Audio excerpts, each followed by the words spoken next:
വിനീതമായ നമസ്കാരം. ഹരേ കൃഷ്ണ കൃഷ്ണ കൃഷ്ണ ഹരേ ഹരേ, ഹരേ രാമ രാമ രാമ ഹരേ ഹരേ. ഇന്ന് നമ്മൾ കേൾക്കാൻ പോകുന്നത് അധികാരം വെടിഞ്ഞ അവധൂതൻ ലോകത്തെ വിറപ്പിച്ച ചക്രവർത്തിയുടെ അമ്പരപ്പിക്കുന്ന മാറ്റം, വിഡ്ഢി എന്നു കരുതിയ വിശ്വവിജയി ജഡഭരതൻ എന്ന അജ്ഞാത വിസ്മയം. നമ്മുടെ രാജ്യം ഭാരതം എന്നറിയപ്പെടാൻ പ്രധാന കാരണം ഈ ഭരത മഹാരാജാവാണത്രേ. ഇതിനെക്കുറിച്ച് പുരാണങ്ങളിലും ചരിത്രങ്ങളിലും വ്യക്തമായ പരാമർശങ്ങളുണ്ട്. ജഡഭരതന്റെ കഥയുമായി ഇതിനെ താരതമ്യപ്പെടുത്താം. ഭാരതം എന്ന വാക്കിന് ആത്മീയമായ ഒരു അർത്ഥം കൂടിയുണ്ട്. ഭ എന്നാൽ ജ്ഞാനം അല്ലെങ്കിൽ പ്രകാശം എന്നർത്ഥം. രതൻ എന്നാൽ മുഴുകിയിരിക്കുന്നവൻ എന്നർത്ഥം. പരമമായ ജ്ഞാനത്തിൽ മുഴുകിയിരിക്കുന്നവരുടെ നാട് എന്നാണ് ഭാരതം എന്ന വാക്കിന്റെ അർത്ഥം. നമ്മുടെ രാജ്യത്തിന് ഭാരതം എന്ന പേര് നൽകിയ മഹാനായ ചക്രവർത്തിയാണ് ഭരതൻ. ഋഷഭദേവന്റെ 100 പുത്രന്മാരിൽ മൂത്തവനായിരുന്നു ഭരതൻ.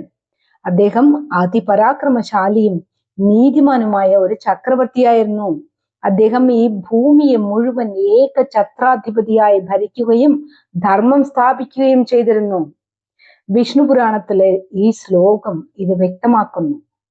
ഉത്തരം യത് സമുദ്രസ്യ ഹിമാദ്രേശ്ചൈവ ദക്ഷിണം വർഷം തദ് ഭാരതം നാമ ഭാരതീയത്ര സന്തതി. സമുദ്രത്തിന്, അതായത് ഇന്ത്യൻ മഹാസമുദ്രത്തിന് വടക്കായും ഹിമാലയ പർവ്വതത്തിന് തെക്കായും സ്ഥിതി ചെയ്യുന്ന ഭൂപ്രദേശം ഏതാണോ ആ ദേശത്തിന്റെ പേര് ഭാരതം എന്നാണ്. ഇവിടെ വസിക്കുന്ന ജനത ഭരതന്റെ സന്തതികളായ ഭാരതീയർ എന്നറിയപ്പെടുന്നു. വിഷ്ണു പുരാണത്തിലെ 2-ാം അംശത്തിലെ 1-ാം അധ്യായത്തിലെ 32-ാം ശ്ലോകത്തിലാണ് ഭാരതവർഷത്തെ കുറിച്ചുള്ള ഈ പരാമർശമുള്ളത്. ഭരതൻ രാജ്യം ഭരിക്കുമ്പോഴാണ് ഈ ഭൂപ്രദേശത്തിന് ഭാരതവർഷം എന്ന പേര് ലഭിച്ചത്. അതിനു മുൻപ് ഇത് അജനാഭവർഷം എന്നായിരുന്നു അറിയപ്പെട്ടിരുന്നത്. രാജ്യം മുഴുവൻ ഭരിക്കുമ്പോഴും അദ്ദേഹത്തിന്റെ മനസ്സ് ഈശ്വരനിലായിരുന്നു. അതുകൊണ്ടാണ് പക്വമായ പ്രായത്തിൽ അദ്ദേഹം സകല ഐശ്വര്യങ്ങളും ഉപേക്ഷിച്ച് തപസ്സിനായി ഗണ്ഡകി നദീ തീരത്തേക്ക് പോയത്. ഈ കഥയും ശ്രീമദ് ഭാഗവതം 5-ാം സ്കന്ധത്തിൽ അധ്യായം 10 മുതൽ 14 വരെയുള്ള അധ്യായത്തിൽ വിവരിക്കുന്നുണ്ട്. ഭരത ചക്രവർത്തിയുടെ 3 ജന്മങ്ങളെ കുറിച്ചുള്ള വിവരണത്തിൽ അദ്ദേഹത്തിന്റെ 3ാമത്തെ ജന്മമായ ജഡഭരതൻ എന്ന അവസ്ഥയിലാണ് നമ്മുടെ ഈ കഥ നടക്കുന്നത്. സിന്ധു സൗവീര ദേശത്തെ രാജാവായിരുന്നു രഘുഗണൻ. അദ്ദേഹം ആത്മീയ ജ്ഞാനം തേടി കപില മഹർഷിയെ ദർശിക്കാനായി പോവുകയായിരുന്നു. ഇക്ഷുമതി നദിക്കരയിലൂടെ തന്റെ പല്ലക്കിലായിരുന്നു രാജാവിന്റെ യാത്ര. ഇക്ഷുമതി, ഇക്ഷു എന്നാൽ കരിമ്പ് എന്ന അർത്ഥം.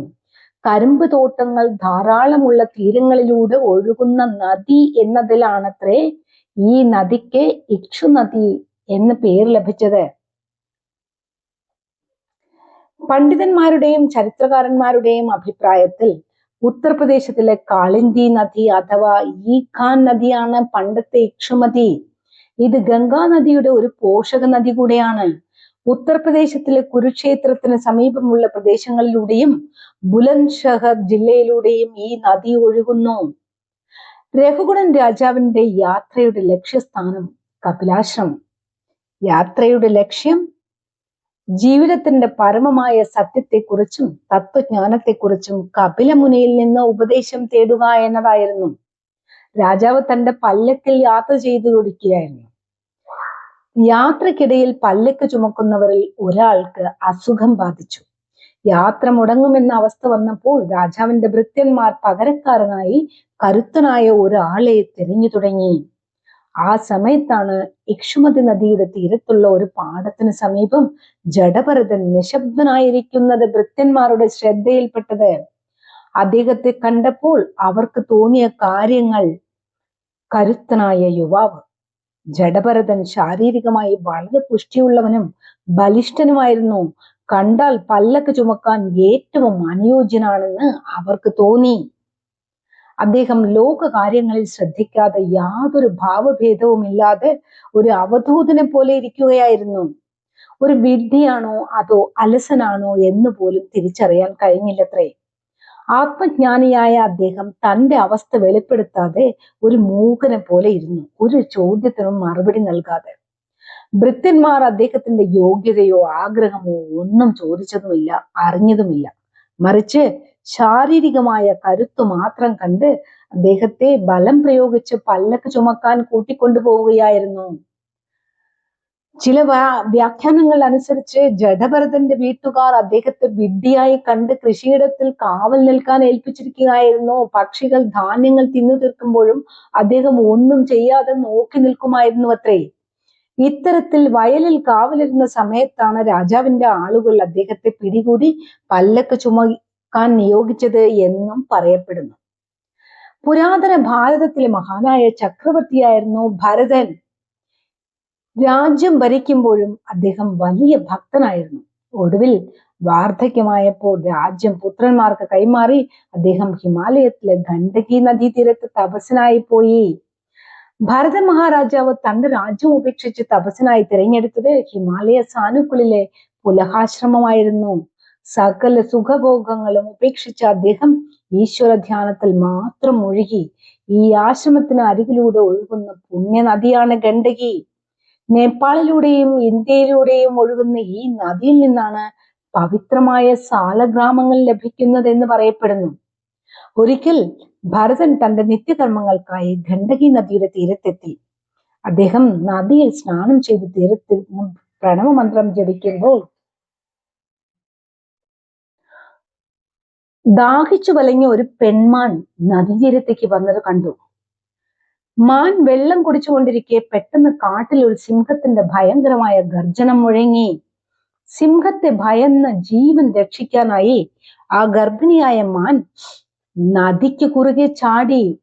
ആ പരിഭ്രമത്തിനിടയിൽ മാനിന്റെ ഗർഭപാത്രത്തിൽ നിന്നും ഒരു കുഞ്ഞു മാൻ നദിയിലേക്ക് വീണു. മാൻ മറുകര എത്തിയ ഉടനെ ഭയം കാരണം ചത്തുപോവുകയും ചെയ്തു.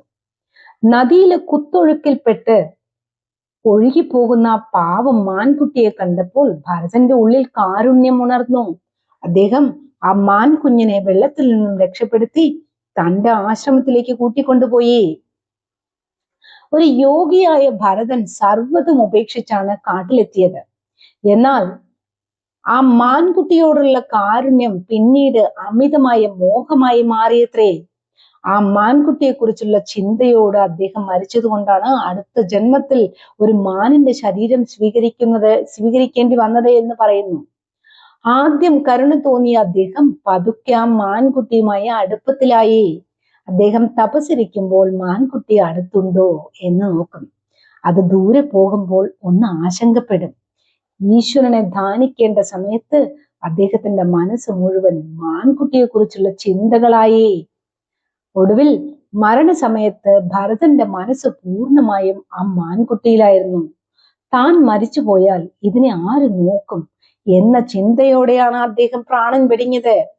ഭാഗവതം അനുസരിച്ച് മരണസമയത്ത് എന്താണോ ചിന്തിക്കുന്നത് അതായിരിക്കും അടുത്ത ജന്മം.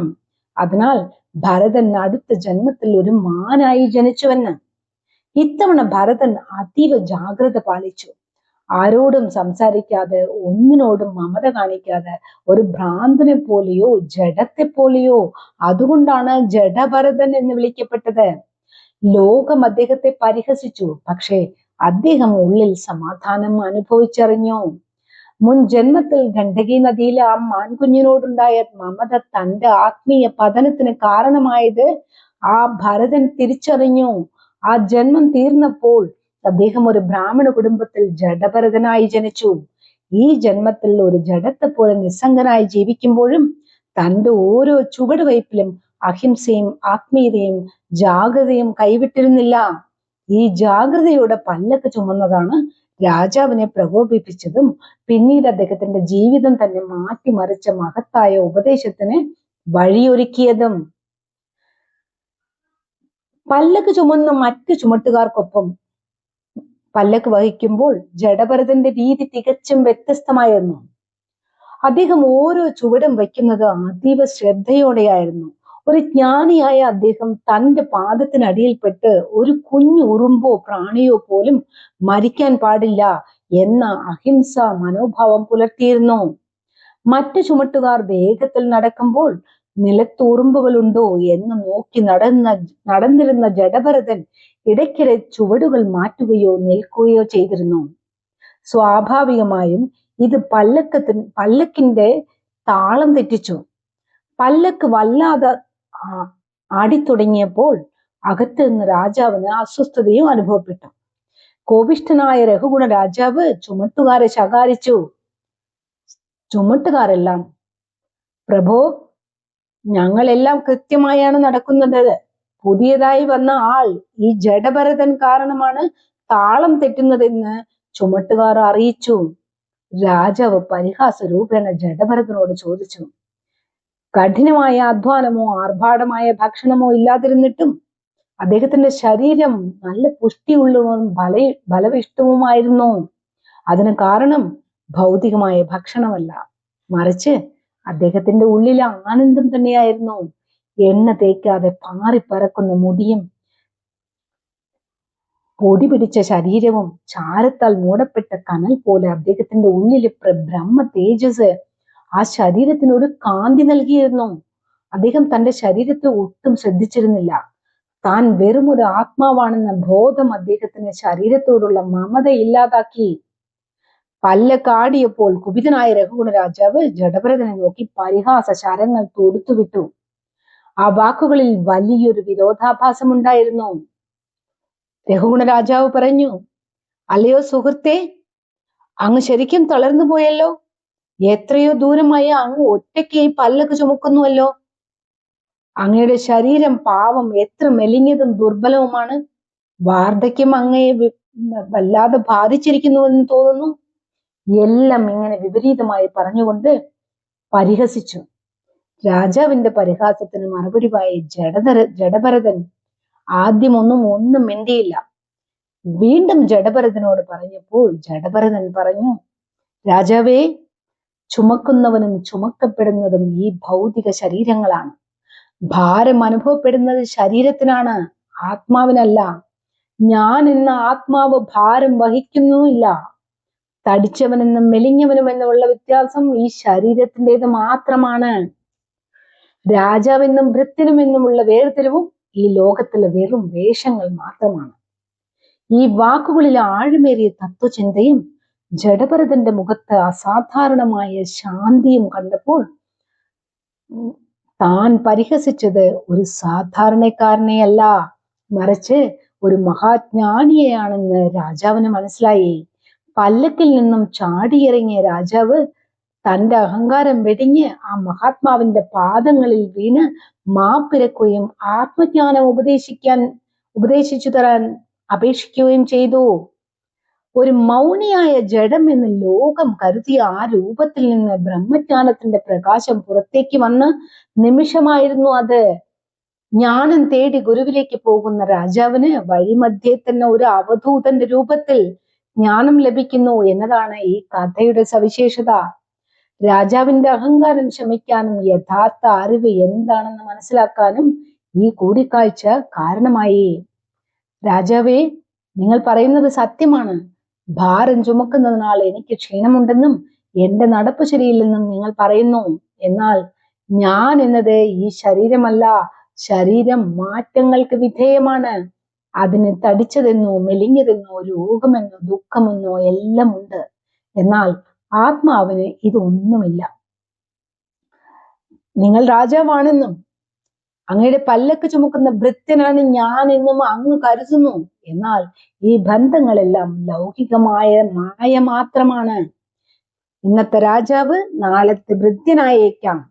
പ്രപഞ്ചത്തിൽ ആരും ആരുടെയും ശാശ്വത യജമാനനല്ല. ഈ പല്ലക്ക് മരത്താൽ ഉണ്ടാക്കിയതാണ്. അത് എന്റെ തോളിലാണ് ഇരിക്കുന്നത്. എന്റെ പാദങ്ങൾ ഭൂമിയിലാണ് സ്പർശിക്കുന്നത്. യഥാർത്ഥത്തിൽ പല്ലക്കും എന്റെ ശരീരവും അങ്ങയുടെ ശരീരവുമെല്ലാം പഞ്ചഭൂതങ്ങളാൽ നിർമ്മിതമായ വെറും പദാർത്ഥങ്ങൾ മാത്രമാണ്. ആത്മാവ് നിർഗുണവും നിർവികാരവുമാണ്. അത് ജനിക്കുന്നില്ല, മരിക്കുന്നുമില്ല. അങ്ങ് എന്നെ ശിക്ഷിക്കുമെന്ന് പറയുന്നു. എന്നാൽ വിറകിനെ ചുട്ടാൽ ചാരമാകാം എന്നതുപോലെ പഞ്ചഭൂതങ്ങളാൽ നിർമ്മിതമായ ഈ ശരീരത്തെ അങ്ങ് എന്തു ചെയ്താലും അത് എന്റെ ആത്മാവിനെ ബാധിക്കില്ല. നമ്മൾ ഓരോരുത്തരും ഭാരതരാജാവിനെ പോലെയാണ്. വലിയ ലക്ഷ്യങ്ങൾ, അതായത് ജോലി, സമാധാനം, ജ്ഞാനം, കുടുംബ മഹിമ ഇവയെല്ലാം തേടി ഇറങ്ങുമെങ്കിലും വഴിയിൽ കാണുന്ന ചെറിയ ചെറിയ കാര്യങ്ങളിൽ, അതായത് സോഷ്യൽ മീഡിയ, ലൗകിക സുഖങ്ങൾ, അനാവശ്യ ബന്ധങ്ങൾ എന്നിവയിൽ കുരുങ്ങിപ്പോകുന്നു. ഭരതൻ വർഷങ്ങളോളം തപസ് ചെയ്തിട്ടും ഒരു നിമിഷത്തെ ചിന്ത അദ്ദേഹത്തിന്റെ ജീവിത ഗതി തന്നെ മാറ്റി. നമ്മുടെ മനസ്സ് എവിടെയാണോ ഉറച്ചിരിക്കുന്നത് അതാണ് നമ്മുടെ ഭാവി എന്ന് ഈ കഥ നമ്മെ ഓർമ്മിപ്പിക്കുന്നു. കടമകൾ ചെയ്യുമ്പോഴും അതിൽ മുങ്ങിപ്പോകാതെ ഇരിക്കാൻ ജഡഭരതന്റെ ജീവിതം നമ്മെ പഠിപ്പിക്കുന്നു. സ്നേഹിക്കാം, പക്ഷേ ആ സ്നേഹം നമ്മളെ അടിമയാക്കരുത്. ലോകത്ത് ജീവിക്കാം, എന്നാൽ ലോകത്തെ നമ്മുടെ ഉള്ളിൽ ജീവിക്കാൻ അനുവദിക്കരുത്. പത്മപത്രമിവാംഭസ, താമരയിലെ വെള്ളം പോലെ എന്ന് ഭഗവത്ഗീത പറയുന്ന തത്വത്തിന്റെ ദൃശ്യാവിഷ്കാരമാണ് ഈ കഥ. ഭഗവത്ഗീത അധ്യായം 5 ശ്ലോകം 10 ഇങ്ങനെ പറയുന്നു: ബ്രഹ്മണ്യാധായ കർമാണി സംഘം ത്യക്ത്വാ കരോതി യഃ ലിപ്യതേന സ പാപേന പദ്മപത്രമിവാംഭസ. ഫലേച്ഛ കൂടാതെ കർമ്മങ്ങളെല്ലാം ഈശ്വരനിൽ അർപ്പിച്ച് ലോകത്തോട് ഒട്ടിച്ചേരാതെ കർമ്മം ചെയ്യുന്നവനെ പാപപുണ്യങ്ങൾ സ്പർശിക്കില്ല. താമരയിലയിൽ വെള്ളം വീണാലും അതിൽ ഒട്ടിപ്പിടിക്കാതെ ഉരുണ്ടു നടക്കുന്നത് പോലെ അവൻ ഈ ലോകത്ത് ജീവിക്കാം. ഭാരത ചക്രവർത്തിയെ പോലെ ലൗകികമായ ബന്ധനങ്ങൾക്കിടയിലും താമരയിലെ ജലം പോലെ അസക്തനായി ജീവിക്കാനും ഉള്ളിലെ ജ്ഞാനപ്രകാശം കെടാതെ കാത്തു സൂക്ഷിക്കാനും സർവേശ്വരൻ നമ്മെ എല്ലാവരെയും അനുഗ്രഹിക്കട്ടെ. ലോകാ സമസ്താ സുഖിനോ ഭവന്തു, ലോകാ സമസ്താ സുഖിനോ ഭവന്തു, ലോകാ സമസ്താ സുഖിനോ ഭവന്തു. ഹരേ കൃഷ്ണ കൃഷ്ണ കൃഷ്ണ ഹരേ ഹരേ, ഹരേ രാമ രാമ രാമ ഹരേ ഹരേ. എല്ലാ സജ്ജനങ്ങൾക്കും